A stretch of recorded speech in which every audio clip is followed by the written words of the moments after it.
ब्रेकनंतर बातमी आहे हिंगोलीतून। हिंगोली स्थानिक स्वराज्य संस्था निवडणुकांपूर्वीच हिंगोलीच्या महायुतीमध्ये मिठाचा खडा पडलाय। कारण हिंगोलीचे शिंदे गटाचे आमदार संतोष बांगर यांनी स्वबळाचा नारा दिला आणि संतोष बांगर यांनी स्वबळाची भाषा केल्यानंतर भाजपने सुद्धा स्वबळाची चाचपणी सुरू केलेली आहे। कशी आहे हिंगोलीतली राजकीय हवा आपण पाहूयात या स्पेशल रिपोर्टमध्ये।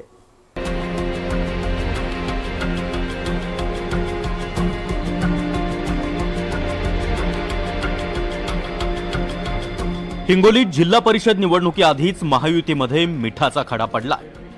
महायुतीमध्ये मित्रपक्ष असलेल्या शिवसेना शिंदे गट आणि भाजपकडून जिल्हा परिषद आणि पंचायत समिती निवडणूक स्वबळावर लढण्याची तयारी सुरू केली आहे। तर राष्ट्रवादी अजित पवार गटाकडूनही स्वबळाच्या हालचाली दिसून येत आहेत। आखाडा बाळापूर कृषी उत्पन्न बाजार समितीच्या निवडणुकीपासून महायुतीच्या मित्रपक्षांमध्ये मिठाचा खडा पडला।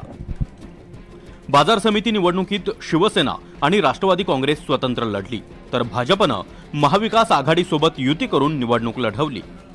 या निवडणुकीत शिवसेना शिंदे गटाचा विजय झाला। तेव्हापासून दोन्ही पक्षात सर्व काही आलबेल नसल्याचंच दिसून येत आहे।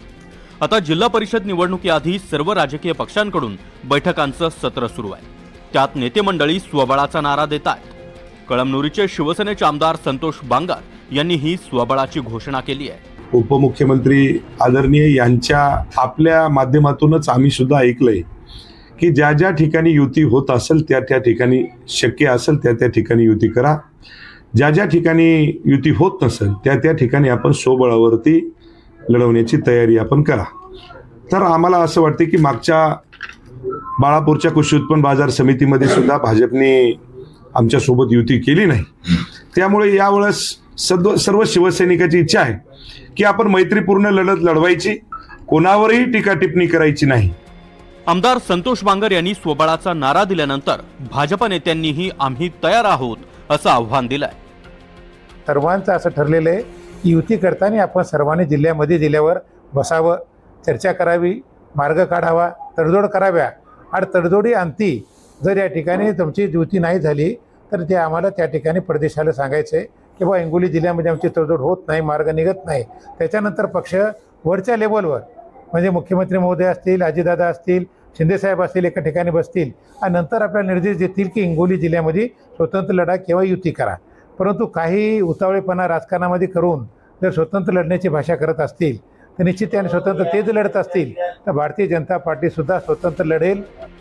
दरम्यान हिंगोली जिल्हा परिषदेचे आरक्षण सोडत जाहीर झाल्यानंतर अनेक इच्छुकांना फटका बसलाय। जिल्हा परिषदेचे माजी उपाध्यक्ष अनिल पतंगे यांचा बाभुळगाव गट अनुसूचित जातीसाठी आरक्षित झालाय, त्यामुळे पतंगेंचा पत्ता आता कट झालाय। जिल्हा परिषदेचे माजी सभापती रुपाली पाटील गोरेगावकर यांचा गोरेगाव गट अनुसूचित जातीसाठी राखीव झाल्यानं पर्यायी गट शोधावा लागणार आहे। माजी जिल्हा परिषद सदस्य गजानन देशमुख यांचा आजेगाव गट देखील अनुसूचित जातीसाठी राखीव झालाय। शिंदे गटाचे अभय पाटील आणि ठाकरे गटाचे गोपू पाटील यांनीही जोरदार तयारी केली होती, पण शेवाळा गट अनुसूचित जातीसाठी राखीव झालाय। जिल्हा परिषदेचे माजी सदस्य अंकुश आहेर यांचा जवळा बाजार आणि पुरजळ हे दोन्ही गट ओबीसीसाठी राखीव झाल्यानं त्यांच्या अडचणी देखील वाढल्या। ॲडव्होकेट बाबा नाईक यांचा सिद्धेश्वर गटही अनुसूचित जातीसाठी राखीव झाल्यामुळे पर्यायी गट शोधण्याची वेळ आता त्यांच्यावर आली आहे।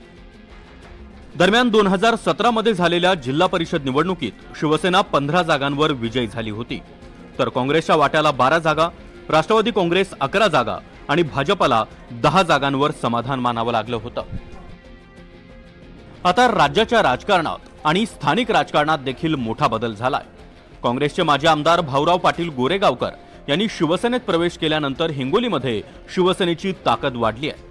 त्यामुळे भाजप, शिंदेंची शिवसेना आणि अजित पवारांचे राष्ट्रवादी स्वतंत्र लढले तर त्याचा परिणाम भाजपला काही प्रमाणात सहन करावा लागेल, अशी चर्चा सध्या हिंगोलीच्या राजकारणात जोरदार सुरू आहे।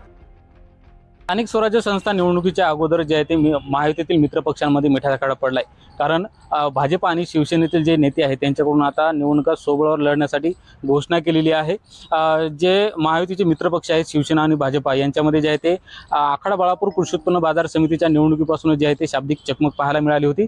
कारण भाजप जे आहे ते महाविकास आघाडीसोबत गेल्याने शिवसेना काहीची नाराज झाली होती आणि शिवसेना जे आहे ते सोबळावर जे आहे ती संपूर्ण निवडणूक लढवली होती आणि त्यामध्ये शिवसेनेचा संपूर्ण विजय झाला होता।